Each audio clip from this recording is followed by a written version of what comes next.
His excuse was always the same: a broken camera. For 6 months, the man I had fallen in love with, a brilliant architect building a children's hospital in Dubai, could never manage a single video call. His camera was always broken. I chose to believe him. I believed him as I sent him $10,000 for a work visa problem, another 24 customs fees on essential equipment, and a final 50 for a security deposit on his return flight. He thought I was just another lonely, foolish widow, blinded by his beautiful words.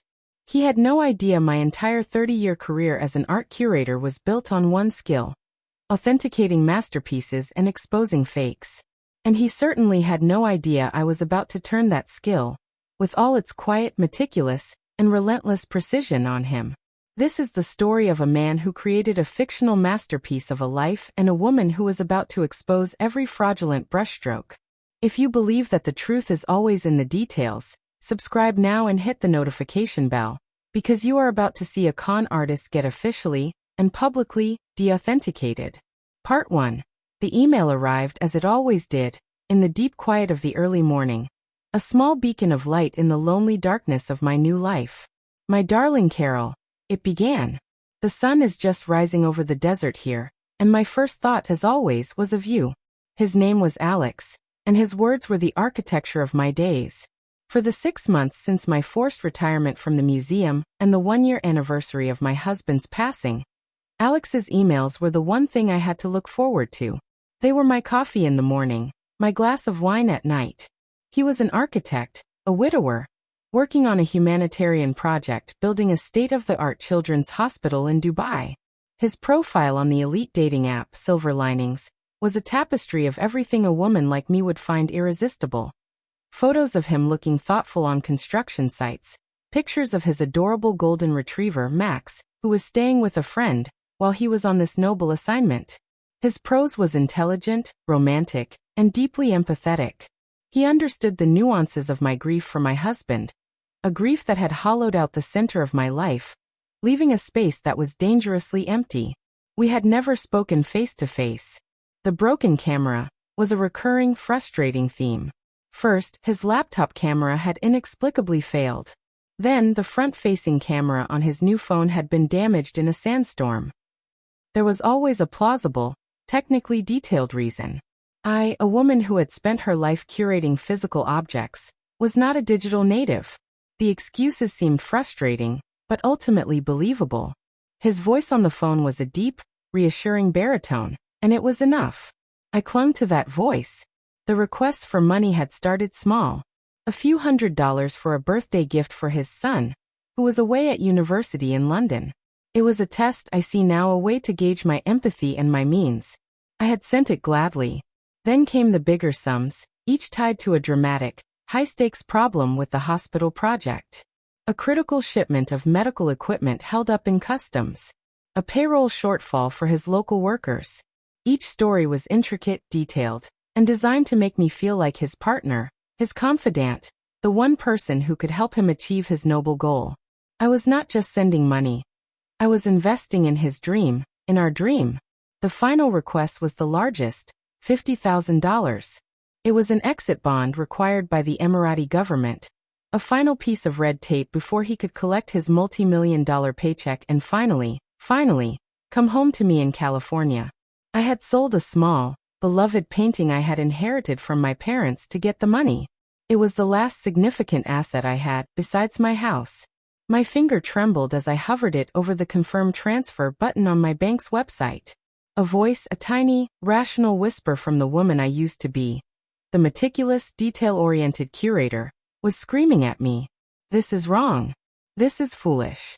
But the voice of Alex in my head, the voice of my own crushing loneliness, was louder. It promised an end to the silence. It promised a new beginning. I closed my eyes and clicked. Part 2. My entire professional life was a quiet war against fraud. As a senior curator at the Norton Simon Museum in Pasadena, my specialty was not just art history, but provenance. Provenance is the life story of an object. It is the chain of ownership, the documentation, the forensic evidence that proves a painting is a real Renoir and not a brilliant fake. My job was to be a professional skeptic.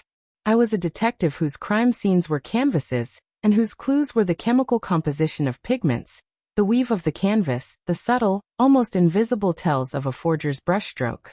I had once exposed a multi-million-dollar lost masterpiece by tracing the origin of the wood used for its frame to a type of pine tree that did not exist in France in the 19th century. My mind was trained to see the one detail that was out of place, the one crack in a perfect, beautiful lie. This was my hidden power. It was a skill set, a mental discipline, that I had packed away with my office files when I had been forced into an early retirement. I had been a woman who commanded respect, whose opinion could make or break a major art auction. Now I was just Carol, a widow in a quiet house, a woman whose opinion was no longer sought. The loneliness of retirement was not just about missing my husband. It was about missing myself, the competent, powerful woman I used to be. I had allowed the emotional, hopeful part of my brain to completely override the analytical, professional part. Alex's story was a work of art, a masterpiece of forgery, and I had been so desperate for it to be real that I had refused to see the flaws. My antagonist, Alex, was a master artist of a different sort. He was a creator of fictional identities, a weaver of digital tapestries designed to ensnare a very specific demographic: intelligent, financially independent, and emotionally vulnerable women over 50. His chosen persona, the successful, altruistic, and slightly lonely architect, was a perfect lure. It was a character that did not ask for pity, but for partnership. It made the victim feel not like a charity case, but like a co-investor in a noble enterprise. The broken camera was not a bug in his plan, it was a feature. It maintained the mystery, it kept the victim in a state of idealized fantasy, and it prevented the one thing that could shatter the illusion: a real, live, unscripted human interaction.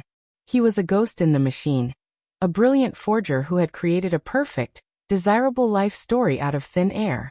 But every forger, no matter how brilliant, makes a mistake. And my entire life had been dedicated to finding it. Part 3. The days after I sent the final $50,000 were a special kind of hell. The transfer confirmation email sat in my inbox, a digital tombstone for my financial security. Alex, who had been a constant, reassuring presence, suddenly became busy. His replies, which had once been long and poetic, were now short, sporadic. Stuck in meetings, my love. Will write more soon. A cold, creeping dread began to seep into the cracks of my hope. The conflict was no longer a battle in my own mind. It was the dawning, terrifying realization that I had been had. The smart plan did not begin with a bang. It began with a whimper of my old, professional self reawakening. I was sitting at my desk, staring at a photo Alex had sent me weeks ago. A picture of him supposedly on the balcony of his Dubai apartment, the city skyline glittering behind him. It was a beautiful photo. Too beautiful.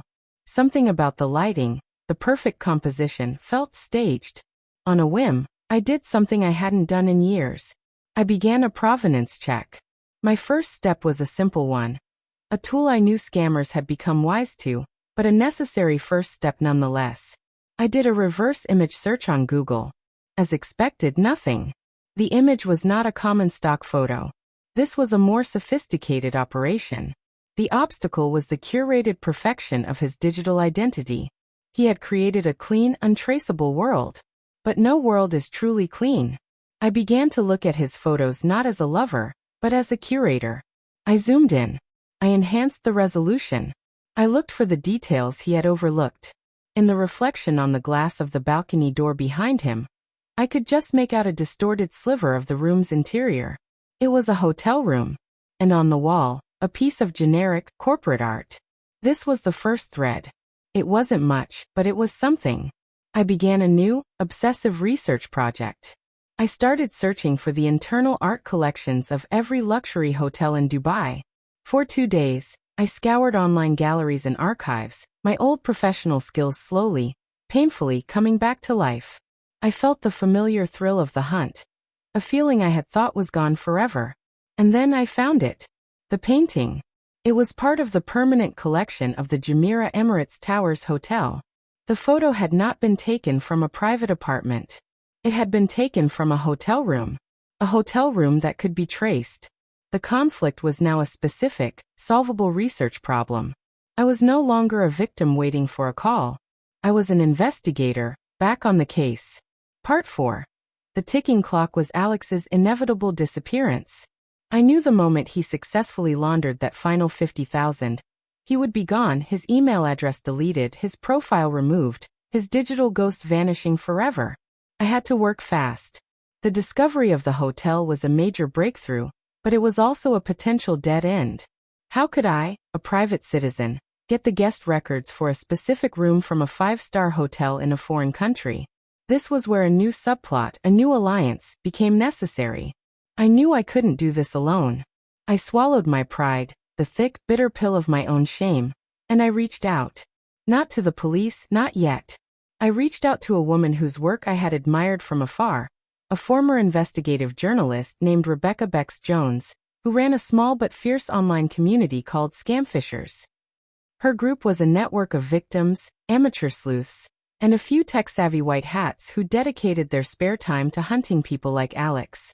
The complexity was in trusting a stranger with my own, deeply humiliating story. I wrote Bex an email, laying out the whole sordid tale, and attaching my research on the hotel.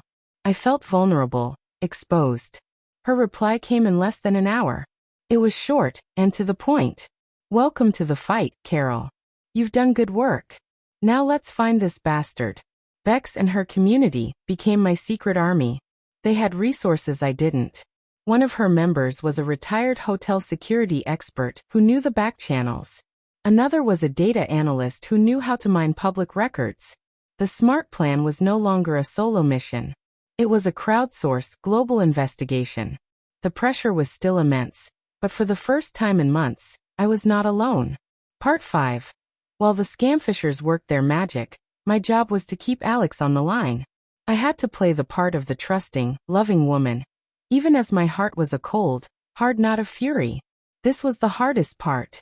I sent him loving emails, feigning excitement for his imminent return. "The bank has confirmed the transfer, my love," I wrote, my fingers feeling like ice on the keyboard. "I can't wait to finally hold you in my arms." His replies were now warm and effusive again. The fish was back on the hook, fat and happy, convinced of its victory. "Soon, my queen," he wrote. "The money has cleared. I am just waiting for the paperwork. A few more days." He was lying, of course. He was in the process of laundering the money. Those few more days were the critical window we needed. The turning point came on a Thursday night. I was on a secure video call with Bex and 2 of her top researchers. "We have him, Carol," Bex said, her face grim but triumphant. The hotel security contact had come through. The room from the photograph had been occupied for a full month by a man who had paid in cash. His passport, used for check-in, was a high-quality forgery, but the name on it was an alias they had seen before. The data analyst had then taken that alias and found a digital breadcrumb. A single, stupid mistake. The scammer had used a single, throwaway email address to book the hotel, and also to sign up for a fantasy football league. And on the public leaderboard for that league was his real name, linked to a social media profile from a small town just outside of London, England. His name was not Alex. His name was Nigel. The profile picture was not the handsome, silver-haired architect. It was a paunchy, balding man in his late 40s, standing in front of a drab, suburban house.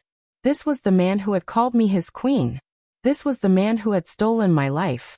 The vengeance was no longer an abstract idea. It now had a name and a face. And a very, very real address. Part 6. The immediate consequence of identifying Nigel was that the power dynamic shifted absolutely. The ghost was no longer a ghost. He was a man, a vulnerable, identifiable man. The repercussion for him, though he did not yet know it, was that he was no longer a predator hunting in the anonymous wilds of the internet. He was now the target of a very real, very focused, and very angry group of people. Our plan evolved. We could go to the authorities, of course. And we would. But first, Bex had another idea.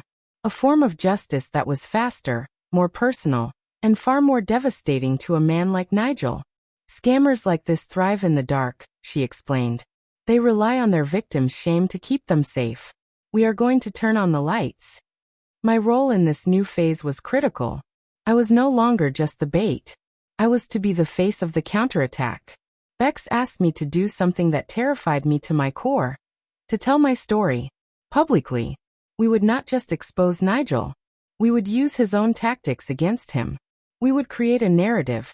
A story so compelling and so widely seen that he would have nowhere left to hide. The shame that had paralyzed me was about to be weaponized. I was no longer a victim. I was about to become a witness for the prosecution. In the court of global public opinion. FIM de Part 1. A Part 2, Comas Secos 7 to 12 EOS Elementos de Marketing. Será entrega seguir. Excellent. Continuaremos a construir a historia. Aprofundando o plano de vingança de Carol ESCU Renascimento. Garantindo que cada ciclo atinja a contagem de palavras para criar uma narrativa rica e envolvente. Aqui está a segunda e última parte, The Broken Camera. Excuse cost me $50,000. Don't let it happen to you. Part 7. My growth in this new chapter was forged in the crucible of my own fear. The idea of going public, of admitting my foolishness to the world, felt like a second violation. The challenge was to overcome the deep, profound shame that had been my constant companion. I had spent my life as a private person, a quiet academic. To willingly step into a spotlight, to expose my own vulnerability, felt counter to every instinct in my body. This isn't about your shame, Carol, Bex told me during one of our late-night calls, her voice firm but not unkind. This is about his. We are going to take your shame and give it back to him with interest. Her words were a revelation. This was not an act of confession, it was an act of war. My transformation began with that shift in perspective. I was not a victim telling a sad story. I was a survivor, a warrior, sharing tactical intelligence to protect others. I spent a full day writing. I didn't write a blog post, I wrote a curator's report. I documented my case with the same meticulous, dispassionate precision I would have used to de-authenticate a forged painting. I titled it, Provenance of a Deception, a Case Study. I laid out the timeline, the psychological techniques he used, the forged evidence, the photos, and the single fatal flaw, the reflection in the dog's eye, that had led to his unmasking. I was not writing from a place of emotion. I was writing from a place of expertise.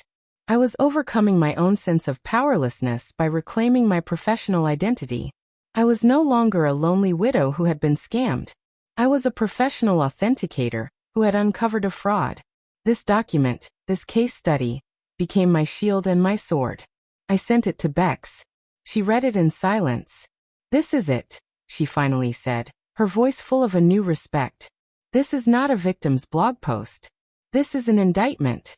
And we are about to publish it for the world to see. I had found my voice again. It was not the voice of a lover or a victim. It was the voice of a curator, a woman whose life's work was to distinguish the real from the fake. And I was about to put that voice to its greatest and most personal use. Part 8. The climax was planned with the precision of a military campaign.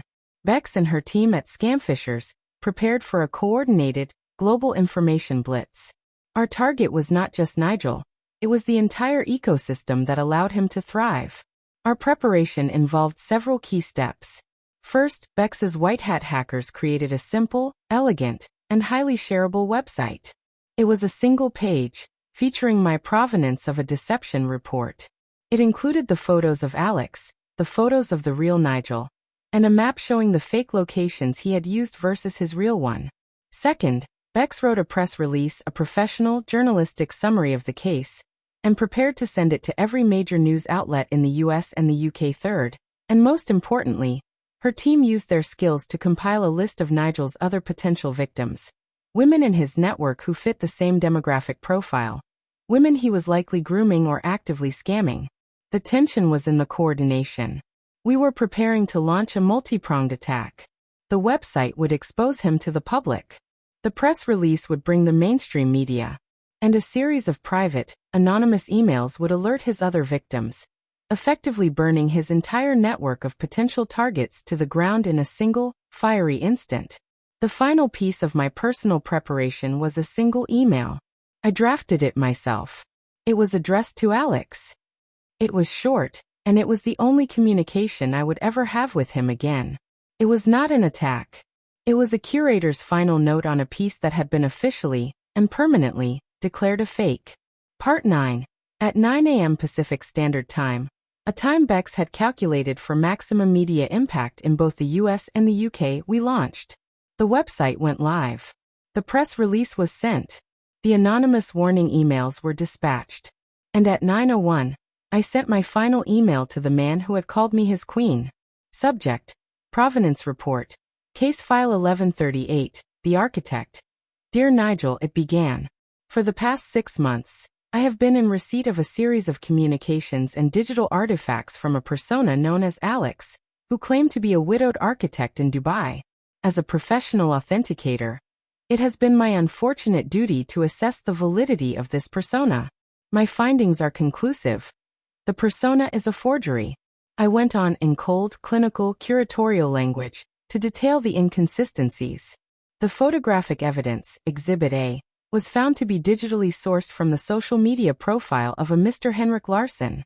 The claimed location of Dubai was contradicted by forensic analysis of reflections, Exhibit B, which placed the origin of at least one image in a London area suburb. The narrative itself, while skillfully constructed, contains numerous anachronisms and factual errors inconsistent with a professional of the claimed caliber. The climax of my email, the final, devastating blow, was not an insult. It was a professional judgment. In conclusion, the persona of Alex is a composite forgery of low to moderate sophistication.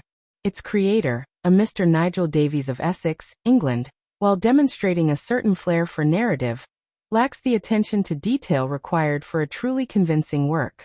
The piece has been officially deauthenticated. Its market value is now 0. We now consider this case closed. Sincerely, Carol Thompson, curator. Ret. I hit send.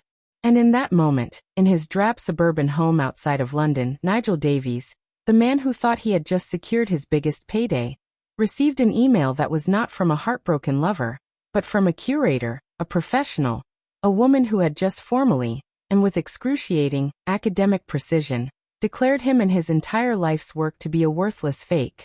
Part 10. The vengeance was not in a courtroom. It was in the global, viral humiliation that followed.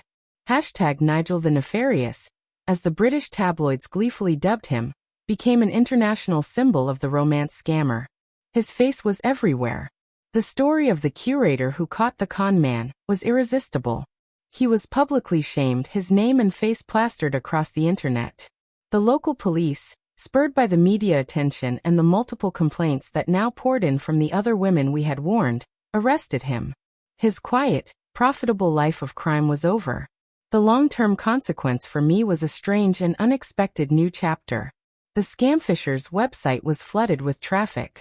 My provenance of a deception report was downloaded hundreds of thousands of times. I began to receive emails from other victims, women who had been too ashamed to speak up, who now, reading my story, felt empowered. The emotional resolution was in the discovery of a new community, a sisterhood of survivors. I had lost my money, but I had found a new, powerful purpose. I became a regular contributor to Bex's site, a voice of calm, methodical expertise in a world of chaos. A year later, Bex and I launched a new initiative, the Provenance Project. We had developed a software tool, based on my curatorial methods, that could analyze a suspicious online profile, flagging inconsistencies in photos and stories. It was a small, powerful weapon in the ongoing war against deception. At the online launch event, a woman from Ohio, a recent widow, typed a message in the chat that made me cry. "You are our librarians," she wrote. "You are showing us how to find the truth." I was a librarian again after all, just with a much, much bigger library. The broken camera is not a technical glitch, it is a tactic. It is a red flag. The shadows of the internet are filled with brilliant forgers, creating masterpieces of deception designed to prey on our most human desire for connection. This story is a warning, but it is also a message of hope. Knowledge is power. Scrutiny is strength. Have you ever encountered a profile that just felt fake? What were the red flags? Share your knowledge in the comments below and help us build a smarter, safer community.